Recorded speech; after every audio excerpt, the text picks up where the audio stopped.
中华关是全台湾唯一无火葬场的县市，县府正是公布讲，因要建一个方圆1搭殡葬用的土地来起火葬场，不过是引起二林镇的居民反对，因为讲安尼去影响到因的环境甲农业。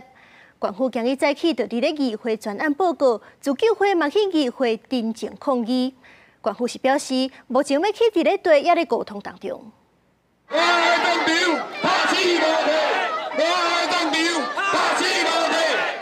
这大阵中华之林的居民举旗啊、画口号来到中华县议会头前表达诉求，因为中华县府经伫中华方圆1地9.5公顷的土地要起火葬场，居民批评县府唔听地方的民意。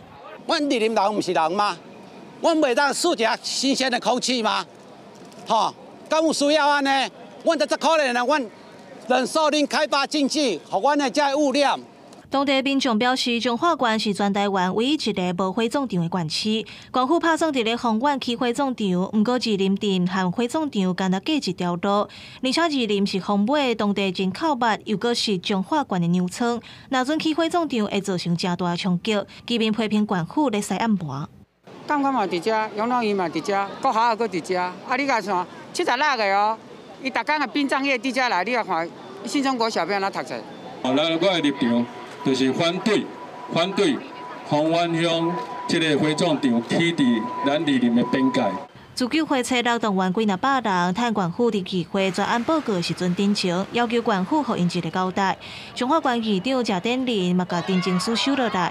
县府强调讲，火葬场会建伫咧方圆是经过专业的评估，希望打造殡葬统一集中的目标。各位的诉求，我们都能理解，也都接受到了。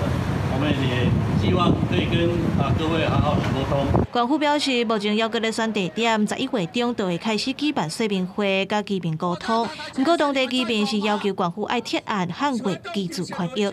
记者林建生、彭焕群综合报道。